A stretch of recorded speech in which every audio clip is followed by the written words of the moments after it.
एक मुर्गी और उसके बच्चे। एक मुर्गी अपने 3 बच्चों के साथ खुशी से रह रही थी। तीनों में से 2 चूजे अच्छे थे और हमेशा अपनी मां के साथ रहते थे।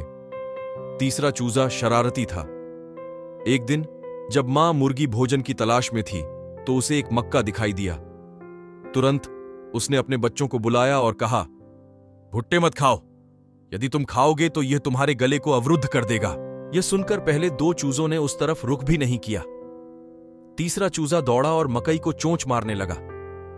दुर्भाग्यवश मक्का उसके गले में लग गया।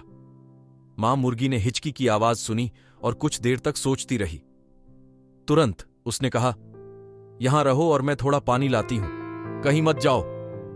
यह कहकर वह अपने बच्चे की जान बचाने के लिए भागी। जब उसे एक तालाब मिला तो उसने कहा, प्रिय तालाब, मेरा एक बच्चा हिचकी से पीड़ित है, कृपया मुझे थोड़ा पानी दीजिए। इस पर तालाब ने उत्तर दिया, बहन, एक प्याला ले आओ। बिना प्याले के पानी कैसे लोगी? पेड़ के पास एक बुढ़िया बैठी होगी, उससे 1 कप मांगो। बेचारी मुर्गी ने बुढ़िया को अपनी कहानी बताई और मदद मांगी। उसने कहा, मेरे लिए केले का पत्ता लाओ, उससे मैं 1 कप बनाऊंगी। क्या तुम जाने से पहले कृपया मेरी सुई ढूंढ सकती हैं? बुढ़िया ने पूछा। मुर्गी ने तुरंत सुई ढूंढ ली और उसे दे दी। फिर वह केले का पत्ता ढूंढने निकल पड़ी। जब मुर्गी ने केले का पौधा देखा तो उसने अपनी स्थिति बताई और एक पत्ता मांगा। अगर तुम माली से मेरी शाखा पर लटके भारी केलों को काटने के लिए कह सको तो मैं तुम्हें 1 पत्ता दूंगा, उसके कारण मुझे कष्ट हो रहा है, केले के पौधे ने कहा। यह सुनकर मुर्गी दौड़कर माली के पास गई। जब माली के पास पहुंची तो उसने अपनी स्थिति बताई।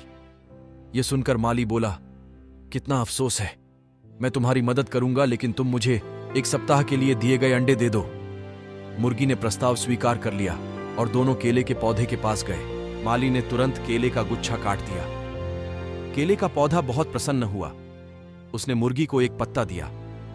मुर्गी पत्ता लेकर बुढ़िया के पास दौड़ी। उसने पत्ते का एक प्याला बनाया और मुर्गी को दे दिया।